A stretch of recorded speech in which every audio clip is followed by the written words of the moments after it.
बारिश में गरीब ससुराल वालों ने खाया KFC चिकन। सुबह सुबह का वक्त था। मध्य रफ्तार से बरसात हो रही थी। रमेश और रोहन दोनों ही अपनी फैक्ट्री की तरफ जा रहे थे। ये बारिश के मौसम में भी ना कहीं आना जाना आफत हो जाता है बेटा। सच में बारिश कब आ जाए कभी कुछ पता ही नहीं चलता। ऊपर से एक गली गली में भरा हुआ पानी और कीचड़ अलग से। बातें करते करते दोनों बाप बेटे एक बड़े से बाजार में पहुंचते हैं। दोनों जहां से गुजर रहे थे रास्ते में बड़ा सा KFC का स्टोर था और वहां से लजीज KFC के चिकन की खुशबू आ रही थी। वाह क्या खुशबू आ रही है। इस खुशबू से तो हर दिन दिल ललचा जाता है कसम से। लालच तो आएगा ही। KFC वाले बनाते ही चिकन इतना अच्छा है। मैंने कभी खाया तो नहीं है पर देखा है बहुत बार। अरे हम जैसे लोग कहाँ खाएंगे KFC का चिकन बेटा। हम तो बस खुशबू के मजे ले सकते हैं। पर इसकी खुशबू भी बड़ी जानलेवा है। ऐसा लग रहा है कि बस जल्दी से अंदर जाऊं और फटाफट से पेट भर के KFC का चिकन खा लूं। KFC के बाहर खड़े रमेश और रोहन अपना काफी वक्त जाया कर देते हैं। इसके बाद वह फैक्ट्री पहुंचते हैं और फैक्ट्री का मालिक उदय बड़े ही गुस्से में बोलता है। अरे तुम दोनों टाइम पर फैक्ट्री में नहीं आ सकते हो हाँ? वो साहब बाहर बारिश हो रही है ना तो रास्ते में बहुत ज्यादा पानी भरा हुआ है। दिक्कत हो जाती है चलकर आने में। अरे तुम कोई रिक्शा ले लो। पैसे नहीं है क्या तुम्हारे पास? अब हम गरीब आदमी हैं साहब। रोज रिक्शा का किराया देंगे तो बचाएंगे कहाँ से। अरे ऊपर से तुम दोनों बनाया हुआ है। सारे कपड़े मिट्टी में गंदे किए हुए हैं। बाहर इतना ज्यादा कीचड़ है कितना भी बचा लें कपड़े तो गंदे हो ही जाते हैं। अरे तुम दोनों से तो बकवास करना ही बेकार है। अगर कल से तुम दोनों लेट आए ना तो मैं तो तुम्हारी तनख्वाह काट लूंगा। और जाओ अब जाकर काम पर लग जाओ। मालिक से डांट फटकार खाने के बाद रमेश और रोहन अपने काम पर लग जाते हैं। शाम होती है और तब भी बारिश हो रही थी। रमेश और रोहन भीगते हुए घर पहुंचते हैं जहां दोनों बच्चे। मैं नहीं खाऊंगा ये दाल चावल। मैं भी नहीं खाऊंगी। रोज रोज यही खाते हम। मेरा मन भर गया है खा खा के ये सब। खा लो बेटा। पेट भरने के लिए जो मिल जाता है वो बहुत अच्छा होता है। नहीं खाना। अरे हर कोई पकौड़े खा रहा है, कचौड़ी खा रहा है, बारिश के मौसम में पराठे खा रहा है और हम रोज रोज वही दाल चावल। मुझे दाल चावल को देख देख कर अब उल्टी आने लगी है। मुझे नहीं खाने, हटाओ इनको। बच्चों ऐसे नहीं करते, चुपचाप खाना खा लो। हाँ कितनी बार तुम्हें समझाया है कि खाने को लेकर जिद मत किया करो। बेचारे बच्चे मन मारकर जैसे तैसे दाल चावल खा लेते हैं और बाकी सभी लोग भी खाना खाकर सो जाते हैं। अगले दिन बच्चे गली में खेल रहे थे तभी वहाँ पर दो अमीर पड़ोसी बच्चे आते हैं। अरे तुम दोनों क्या खेल रहे हो? कुछ नहीं, हम तो टीवी टावर खेल रहे हैं। तो मैं और सोनम भी खेलेंगे तुम्हारे साथ टीवी टावर।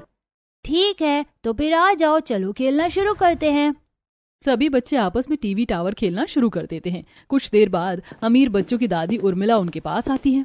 अरे बच्चों तुम्हारा खेलना हो गया है तो घर चलो, मैंने तुम्हारे लिए KFC का चिकन मंगाया है। अरे वाह, आप सच कह रही हैं दादी। KFC का चिकन, मजा आ जाएगा आज तो। इतना अच्छा मौसम, ऊपर से इतना अच्छा खाना, दिल खुश हो गया। आज तो जुबान की बल्ले बल्ले हो गई। तुम दोनों जल्दी से घर आ जाओ, मैं तब तक चिकन निकाल कर थाली में रखती हूँ। उर्मिला वहाँ से चली जाती है और सोनू और गुड़िया सोनम और राजू से पूछते हैं, ये KFC का चिकन क्या होता है? हमने कभी नहीं सुना। अरे तुम दोनों को भी इतना नहीं पता? अरे KFC का चिकन बहुत ज्यादा स्वादिष्ट होता है, एकदम कुरकुरा सा, और उसके साथ चटनी भी मिलती है बड़ी स्वाद। खाकर तो मजा ही आ जाता है। हम तो जा रहे हैं खाने के लिए। बिल्कुल, चलो चलो जल्दी चलते हैं, फिर कभी साथ में खेलेंगे। राजू और सोनम की बात सुनकर अब गुड़िया और सोनू का दिल भी ललचा जाता है और दोनों खेलना छोड़कर घर जाते हैं और अपनी बुआ से कहते हैं, बुआ हमें KFC का चिकन खाना है। वो हाँ, बहुत ज्यादा स्वादिष्ट होता है। KFC का चिकन, ये क्या होता है? मैंने कभी नहीं सुना। तुम कहाँ से रोज नई नई चीजें सुनकर आ जाते हो और फिर खाने की डिमांड करने लगते हो, और तुम्हें कैसे पता स्वादिष्ट होता है? तुमने कभी खाया है? नहीं माँ, सोनम और राजू ने हमें बताया। आज उनकी दादी ने उनके लिए KFC का चिकन मंगवाया था। सोनम कह रही थी वो बहुत ज्यादा लजीज होता है। उसकी बातें सुनकर ही मेरे मुंह में पानी आ गया, मुझे वही चाहिए। अरे बच्चों, पता नहीं बाजार में क्या कुछ आता रहता है। अब सब कुछ उठाकर थोड़ी ना खा लेंगे, और हमने जब कभी सुना नहीं है, देखा नहीं है, वो कैसे खा लें? पर वो बहुत अच्छा होता है, हमें ला दो ना। तुमने खुद कभी खाया है गुड़िया, जो तुम दोनों ऐसे जिद कर रही हो? चलो चुपचाप बैठ जाओ। थोड़ी सी डांट फटकार खाकर सोनू और गुड़िया चुपचाप बैठ जाते हैं और किसी अन्य काम में लग जाते हैं। रात को जब रोहन और सुरेश घर आते हैं तो फिर से उन दोनों का KFC का चिकन मांगना शुरू हो जाता है। पापा हमें KFC का चिकन ला दो ना, हमें वही खाना है। हाँ एक बार ला दो, बस एक बार, चाहे थोड़ा सा ला दो, हमें बस उसका स्वाद चक्कर देखना है। अरे पता नहीं क्या पट्टी पढ़ा दी है पड़ोस के बच्चों ने इनको, जब से घर आए हैं बस यही बोले जा रहे हैं KFC का चिकन। अरे अब इसमें बच्चों की क्या गलती है? KFC का चिकन है ही ऐसा कि हर कोई भी दीवाना हो जाए। बिल्कुल सही, और वो सच में बहुत ज्यादा स्वादिष्ट होता है। पर हमने तो कभी देखा तक नहीं है भैया, हमें कैसे पता होगा वो कैसा होता है और कैसा नहीं होता है? और खाने की तो बात बहुत दूर की है। चिंता मत करो बच्चों, एक दिन मैं तुम्हें KFC का चिकन जरूर खिलाऊंगा। हाँ बेटा, अभी हाल फिलहाल के लिए घर में जो बना है तुम वही खा लो। कुछ दिनों बाद रोहन के घर पर शर्मा जी, जो कि एक बहुत अच्छे घर से थे, वो एक दावत का इनविटेशन लेकर आते हैं। सुरेश भाई साहब, आप सबको आना है। अरे जी जी, जरूर आएंगे शर्मा जी, आपने बुलाया है तो आना ही पड़ेगा। सब कुछ आपके सामने ही है, हम भी आपके जैसे ही थे, लेकिन आज कहाँ पहुँच गए हैं, पर हमारा दिल और रिश्ता आज भी वही है। बस यही तो मान सम्मान वाली बात है। चिंता मत कीजिए भाई साहब, हम समय पर पहुंच जाएंगे। चलिए ठीक है, मैं चलता हूँ, बहुत सारे काम हैं और भी कई लोगों को अभी न्योता देना बाकी है। शर्मा जी न्योता देकर चले जाते हैं और सभी लोग दावत में जाने के लिए बहुत ज्यादा उत्साहित हो जाते हैं। 2 दिन बाद दावत होती है और सभी लोग तैयार होकर दावत में पहुंचते हैं। तभी रोहन के कानों में ये बात आती है कि दावत में KFC का चिकन लगा है। अरे यहाँ पर KFC का चिकन लगा हुआ है? सच बोल रहा है बेटा, चल फिर जल्दी से चलते हैं। आज तो मैं KFC का चिकन खाऊंगा। भाई जल्दी चल, जल्दी, कहीं खत्म ना हो जाए। अरे बच्चों थोड़ा हौसला रखो, जल्दबाजी में किसी से टक्कर खाकर गिर मत जाना। बच्चे KFC के चिकन के पीछे तो ऐसे पागल हो गए हैं जैसे गुड़ के पीछे मक्खी। चल बहू, आज खाकर देख ही लेते हैं कि आखिर ये KFC का चिकन होता क्या है। सभी लोग KFC चिकन के पास पहुंचते हैं, लेकिन वहां पर चिकन बहुत थोड़ा सा बचा होता है और जो भी होता है उसमें से भी सभी परिवार वाले थोड़ा थोड़ा ले लेते हैं और अच्छे से दावत खाने के बाद सभी लोग घर आते हैं। मजा आ गया। आहा, क्या चिकन था, मुझे तो अभी भी बार बार मुंह में उसका स्वाद आ रहा है।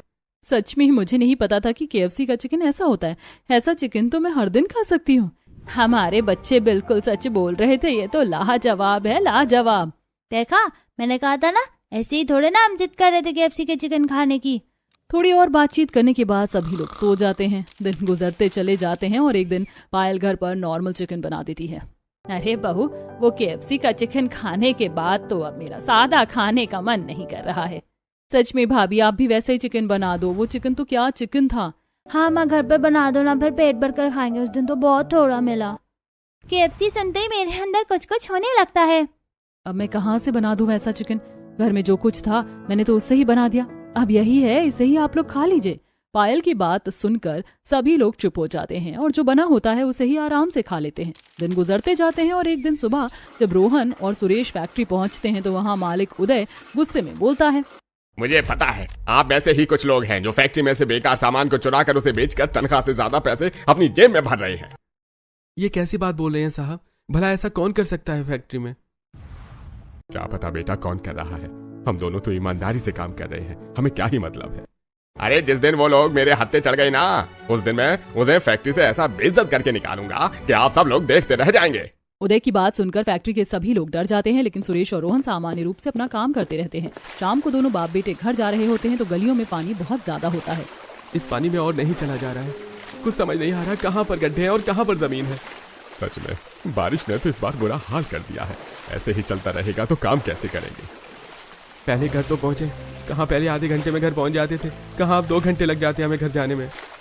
रोहन इतना बोल रहा होता था कि तभी उसका पैर स्लिप होकर उसे चोट लग जाती है। हाय हाय, मर गया, मेरी कमर टूट गई, बड़ी जोर से लग गई।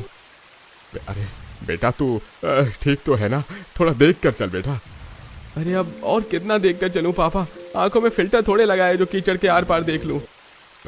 ले मेरा हाथ पकड़ बेटा और थोड़ा आराम आराम से चल, घर पहुंचकर तुझे मैं दवाई लगा देता हूँ। दोनों बाप बेटे घर पहुंचते हैं और सुरेश रोहन के गिरने की बात घर वालों को बताता है।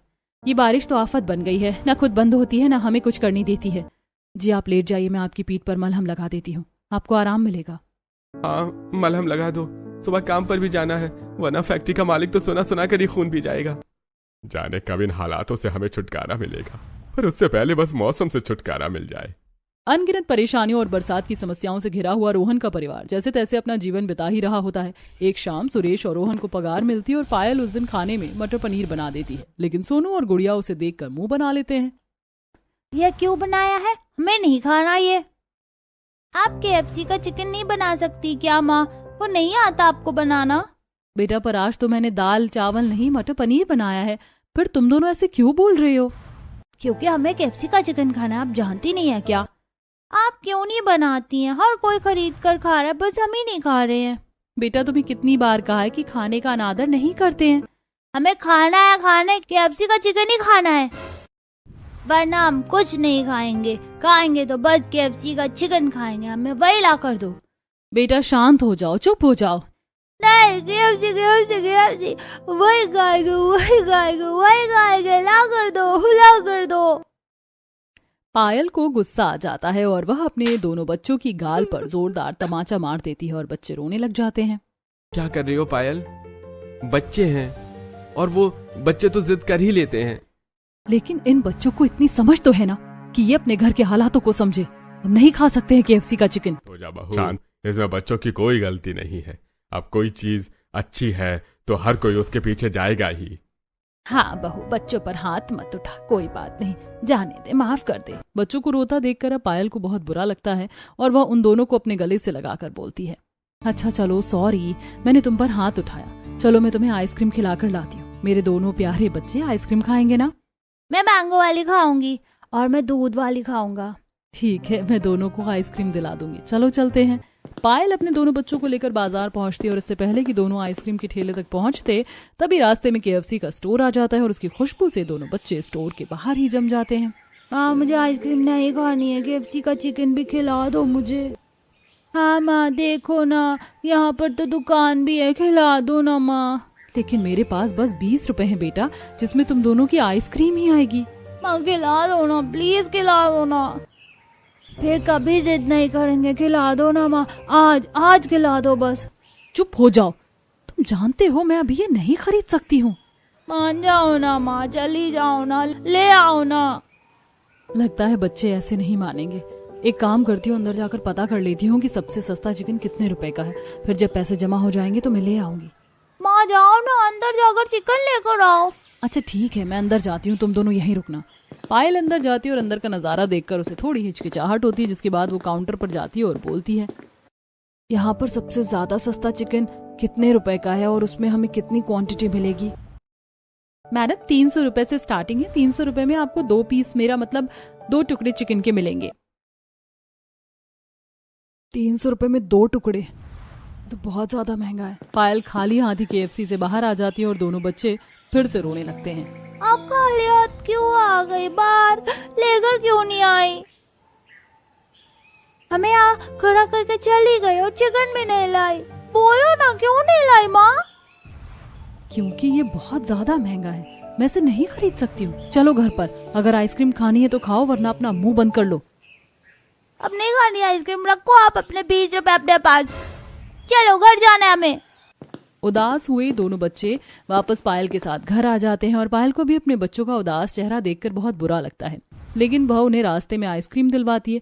ऐसे ही कुछ दिन गुजरते हैं और एक दिन गली में रहने वाले पारुल और सौम्या के यहाँ KFC की डिलीवरी वाले आते हैं। थैंक यू, ये लीजिए आपके पैसे। देख गुड़िया, उनके घर पर KFC आया है। हाँ भैया, वही देख रही हूँ। सौम्या की नजर दोनों बच्चों पर पड़ती है। तुम दोनों वहाँ खड़े खड़े क्या घर को देख रहे हो? हमारे KFC के चिकन को नजर लगाओगे क्या? नहीं, हम क्यों नजर लगाएंगे, हम तो ऐसे ही देख रहे थे। अरे मुझे पता है तुम्हारा दिल ललचा रहा है। तुम जैसे भूखे नंगे ने कभी KFC का चिकन नहीं खाया होगा ना? खाया है ना, हमने भी खाया है, हमें पता है ये कैसा होता है। अच्छा, जरा बताना कहाँ पर खाया है तुमने? वो शर्मा अंकल उनकी दावत में खाया था। पता था तुम लोग बस फ्री का ही खा सकते हो, खुद की जेब से पैसा खर्च करके तो तुम KFC का खाली डब्बा भी नहीं ला सकते हो। पारुल और सौम्या दोनों ही गुड़िया और सोनू की खूब बेइज्जती करते और बेचारे बच्चे आंखों में घर आते और सारी बातचीत घर वालों को बताते हैं। भगवान, इस गरीबी के चलते मेरे पोता पोती को क्या कुछ सुनना पड़ रहा है। सच में काश कि हमारे पास इतने पैसे होते कि हम भी हर दिन केएफसी का चिकन मंगाकर अपने बच्चों को दे सकते। पर ऐसा नहीं है ना, और बच्चों को भी समझना चाहिए हर बात पर लालच ठीक नहीं होता। पर हमने कुछ नहीं कहा था, हम तो बस दूर खड़े थे। दीदी अपने आप ही हमसे बोल रही थी। कोई बात नहीं बेटा, अब इसमें उनकी भी क्या गलती है, तुम जाने दो, सबकी बातों को दिल से नहीं लगाते। जैसे तैसे करके पायल अपने बच्चों के टूटे हुए दिल को फिर से जोड़ने की कोशिश करती। दिन गुजरते जाते हैं और एक सुबह जब रोहन और सुरेश फैक्ट्री में काम कर रहे होते हैं। अरे बेटा, लगता है ये वाला सामान बेकार ही पड़ा हुआ है यहाँ पर। हाँ तो एक काम करते हैं, इसे उठाकर हम बाकी के बेकार सामान में रखते हैं, फिर मालिक को जो करना होगा वो अपने आप कर लेंगे। हाँ सही बोल रहा है तू, चल चलते हैं। तो इधर से उठा, मैं इधर से उठाता हूँ और रख देते हैं। हाँ ठीक है पापा, चलो उठाओ। दोनों बाप बेटा मिलकर बेकार सामान को बाकी के बेकार सामान के पास रखने जा रहे होते हैं और उन्हें ऐसा करते हुए मालिक खुद देख लेता है। मुझे पता था तुम दोनों ही हो जो फैक्ट्री से सामान चोरी कर रहे हो। अरे नहीं नहीं मालिक, हम तो बस इस सामान को रखने के लिए जा रहे थे। हाँ हाँ, हमने तो आज तक फैक्ट्री से मिट्टी तक नहीं चुराई है, सामान चुराने की बात तो बहुत दूर है। अरे तुम दोनों ना ज्यादा चालू बनने की कोशिश मत करो। तुम जैसे फटेहाल लोग ही होते हैं जो गरीबी का झूठा लिबास पहनकर अंदर ही अंदर चोरियां करते हैं। नहीं नहीं साहब, हम सच बोल रहे हैं, हमने कोई चोरी नहीं की है। और चोरी करने का ख्याल भी हमारे दिल में आया ही नहीं है। हाँ, हमें हमारी नौकरी से बहुत प्यार है। अरे लेकिन अब तुम्हारी नौकरी तुम्हारे हाथ से जा चुकी है। मैं अभी के अभी तुम दोनों को काम से निकाल रहा हूँ। दोबारा मेरी फैक्ट्री में नजर मत आ जाना तुम दोनों। उधर रमेश और रोहन को उसी वक्त काम से निकाल देता है। परेशान हुए दोनों बाप बेटे बारिश में घर पहुंचते हैं और उनका उदास चेहरा देखकर विमला बोलती है, हाजी क्या हो गया, आप दोनों इतना जल्दी कैसे आ गए और इतना परेशान क्यों हैं? हाँ भैया, क्या बात है, सब कुछ ठीक ठाक तो है ना? हमारे मालिक ने हमें काम से निकाल दिया है। उन्होंने हम पर झूठा चोरी का इल्जाम लगा दिया और हमारी बात भी नहीं सुनी। ये आप क्या कह रहे हैं? काम नहीं होगा तो फिर हमारा क्या होगा, घर कैसे चलेगा? कुछ न कुछ तो करेंगे ही बहू, ऐसे हाथ पे हाथ रखकर तो नहीं बैठे रहेंगे। अब कोई नई नौकरी तलाशनी पड़ेगी। रोहन और सुरेश की नौकरी चले जाने के बाद तो अब घर के हालात और ज्यादा खराब हो जाते हैं। दोनों बाप बेटे इधर उधर काम के लिए भटकते हैं, लेकिन उन दोनों को कोई पक्का काम नहीं मिलता है। ऐसे में एक दिन पायल बोलती है, जी सुनिए ना, मैं आपसे कुछ कहना चाहती हूँ। हाँ बोलो पायल, क्या बात है? जी घर चलाने के लिए अब आप इतनी मेहनत कर रहे हैं तो मुझे भी काम करने दीजिए। ये तुम क्या बोल रही हो? तुम वैसे ही घर का काम करती हो, ऐसे में बाहर का काम भी करोगी? जी कहीं पर झाड़ू पोछे का काम मिल रहा है, 2 पैसे घर में आ जाएंगे तो किसी जरूरत के समय काम आ जाएंगे। ठीक है पायल, मैं तुम्हारी बात भी समझ रहा हूँ। घर चलाने के लिए शायद अब हम दोनों को ही मेहनत करनी पड़ेगी। अब रोहन, सुरेश और पायल तीनों मिलकर कमाने लगते हैं और जैसे तैसे घर की रेलगाड़ी धीमी धीमी रफ्तार से चलने लगती है। ऐसे ही एक दिन जोरों की बारिश हो रही होती है और हर तरफ पानी ही पानी होता है और रोहन अपने घर जा रहा होता है। हे भगवान, घुटनों तक पानी जमा हो गया है, पता नहीं घर वालों का क्या हो रहा होगा। बस घर के अंदर पानी न जाए, इतना शुक्र रखना भगवान। अब जल्दी जल्दी घर जाना होगा वरना पानी और ज्यादा बढ़ जाएगा। रोहन थोड़ी आगे चलता है तो देखता है कि एक गाड़ी बारिश के पानी में फंसी हुई है। ये गाड़ी तो बहुत बुरी तरीके से पानी में फंसी हुई है और लगता है गाड़ी के अंदर भी कोई है। मुझे पास जाकर देखना होगा, शायद किसी को मदद चाहिए।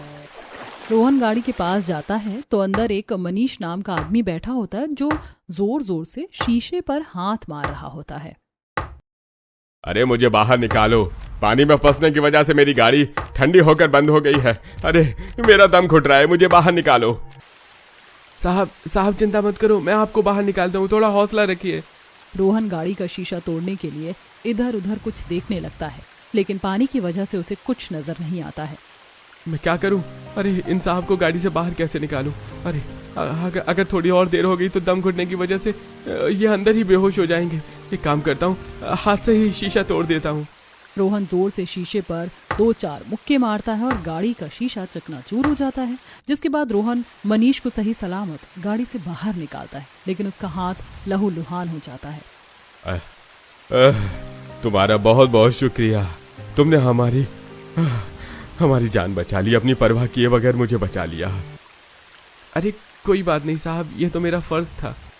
लेकिन तुम्हें बहुत ज्यादा चोट लग गई है, चलो मैं तुम्हें डॉक्टर के पास ले चलता हूँ। अरे कोई बात नहीं साहब, मैं अपनी मलहम पट्टी करवा लूंगा। नहीं, तुमने मेरी मदद की है, बदले में मुझे भी तुम्हारी मदद करने दो। मनीष रोहन को लेकर तुरंत ही पास के अस्पताल पहुंचता है और वहां उसके हाथ पर मलहम पट्टी करवाता है। वैसे तुम कौन हो और क्या करते हो? तुम्हारा नाम क्या है? मेरा नाम रोहन है और मैं बस ऐसे ही मजदूरी का काम करता हूँ। किसी पक्के काम की तलाश में हूँ साहब। गरीबी में घर चलाना बड़ा मुश्किल है और ऊपर से बारिश। वैसे अगर तुम चाहो तो मैं तुम्हारी मदद कर सकता हूँ। आप सच बोल रहे हैं क्या साहब? हाँ, ये लो, कल तुम इस पते पर आ जाना, मैं तुम्हें काम दूंगा और वो भी बहुत अच्छा।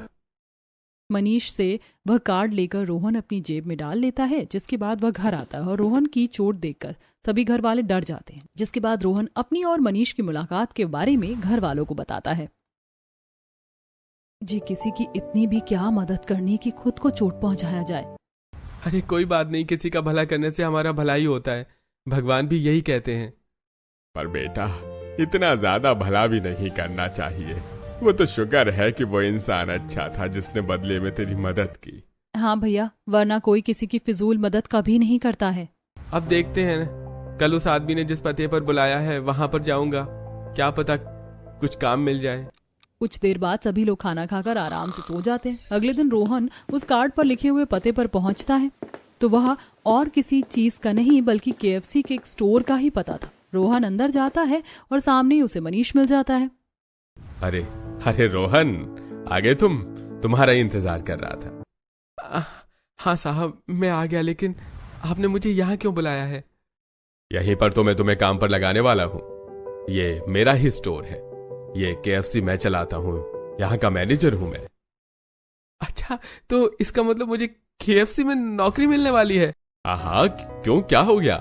तुम इतना ज्यादा मुस्कुरा क्यों रहे हो? अरे नहीं, कुछ नहीं साहब, बस अच्छी जगह नौकरी मिल रही है ना, इस वजह से बहुत खुश हो गया। हाँ ठीक है, तो कल यहाँ पर पैर साफ सफाई के काम के लिए रख रहा हूँ। ठीक है साहब, मैं साफ सफाई कर लूंगा, कोई दिक्कत नहीं है। रोहन KFC में साफ सफाई करने के काम में लग जाता है। वहीं दूसरी तरफ पायल भी अपना काम कर रही होती है। अब महीने का आखिरी दिन आता है और रोहन को KFC से तनख्वाह मिलती है और साथ ही मनीष बहुत सारा KFC का चिकन पैक करके रोहन को देता है और बोलता है, ये लो रोहन, ये तुम्हारे और तुम्हारे परिवार वालों के लिए। अरे इसकी क्या जरूरत थी साहब, आज तो तनख्वाह मिली है, मैं तनख्वाह वैसे खरीद लेता। अरे नहीं, हमारे यहाँ हर महीने स्टाफ को कॉम्प्लीमेंट्री दी जाती है। तुम्हारे साथ साथ बाकी सभी लोगों को भी हमने चिकन दिया है। आपका बहुत बहुत शुक्रिया साहब, आज तो मेरे परिवार वाले खुश हो जाएंगे। हाँ ठीक है, कल मिलते हैं। जाओ अपने परिवार वालों के साथ KFC का चिकन खाओ और एंजॉय करो। दूसरी तरफ पायल भी घर पर तनख्वाह लेकर और चिकन लेकर पहुंचती है और वह घर पर ही KFC के चिकन जैसा चिकन बनाती है। रोहन भी थोड़ी ही देर में घर पहुंचता है और सारा चिकन पायल को देता है। अरे आज मैंने भी घर पर KFC वाला चिकन बनाया है और ये मुझे मेरे मालिक ने दिया है और उन्होंने कहा है कि हर महीने मुझे ऐसे ही KFC का चिकन मिला करेगा। भगवान की लीला भी न्यारी है, कभी हमारे पास खाने को थोड़ा सा भी नहीं था और आज इतना ज्यादा आ गया है। भगवान ने सच में किस्मत पलट दी। कहाँ हम थोड़े थोड़े स्वाद के लिए मरे जा रहे थे और कहाँ आज हमारे पास पेट भर कर खा ले, उसके बाद भी बच जाएगा। आज तो बहुत मजा आएगा, जी भर के KFC का चिकन खाऊंगा, बहुत सारा खाऊंगा। मुझसे तो रुका नहीं जा रहा है, माँ जल्दी से दे दो ना, थाली में डालकर दे दो। हाँ लो, तुम खाओ पहले। आज तो बच्चों का दिल खुश हो गया और सब कुछ बस आपकी वजह से हुआ है भैया भाभी। सच में तुम दोनों पति पत्नी ने मिलकर बहुत मेहनत की है। अरे कैसी बातें कर रहे हैं आप ससुर जी, ये तो हमारा फर्ज है। चलिए अब सब मिलकर KFC का चिकन खाते हैं। और क्या ठंडा होने का इंतजार थोड़े ना करना है, चलो सब बैठकर आराम से बातें करते हैं और अपनी आज शाम की दावत का मजा लेते हैं। सभी लोग एक साथ बैठकर घर पर बनाया हुआ KFC से आया हुआ चिकन खाते हैं, खूब सारी बातें करते हैं। गुजरते वक्त के साथ अब मनीष KFC में साफ सफाई की नौकरी के साथ साथ KFC में चिकन बनाने का काम भी करने लगता है और एक दिन मनीष बोलता है, मैं तुम्हारे काम से बहुत ज्यादा खुश हूँ, तुम बहुत ही अच्छा चिकन बना रहे हो। आपका शुक्रिया साहब, सब आपकी मेहरबानी है, आप मुझे यहाँ ना लाते तो शायद ये सब कुछ ना होता। अरे तुम जो कर रहे हो अपनी मेहनत से कर रहे हो, इसमें मेरा कोई हाथ नहीं है। जी साहब, फिर भी शुक्रिया। अब मैं तुम्हारा प्रमोशन कर रहा हूँ, अब तुम सिर्फ और सिर्फ KFC में चिकन बनाने का काम करोगे। अरे ये तो बहुत खुशी की बात है। तो फिर अब मन लगाकर अपना काम करो, शिकायत का कोई मौका नहीं मिलना चाहिए। इतना कहकर मनीष रोहन की पीठ थपथपाता है और वहां से चला जाता है। अब लीडर बनने के बाद रोहन को अच्छे पैसे मिलने लगते हैं और उससे अकेले की कमाई से ही घर बहुत अच्छे से चलने लगता है। इसके बाद पायल को भी बाहर जाकर काम करने की जरूरत नहीं पड़ती है और घर में KFC के चिकन को लेकर किसी को भी तरसना नहीं पड़ता है।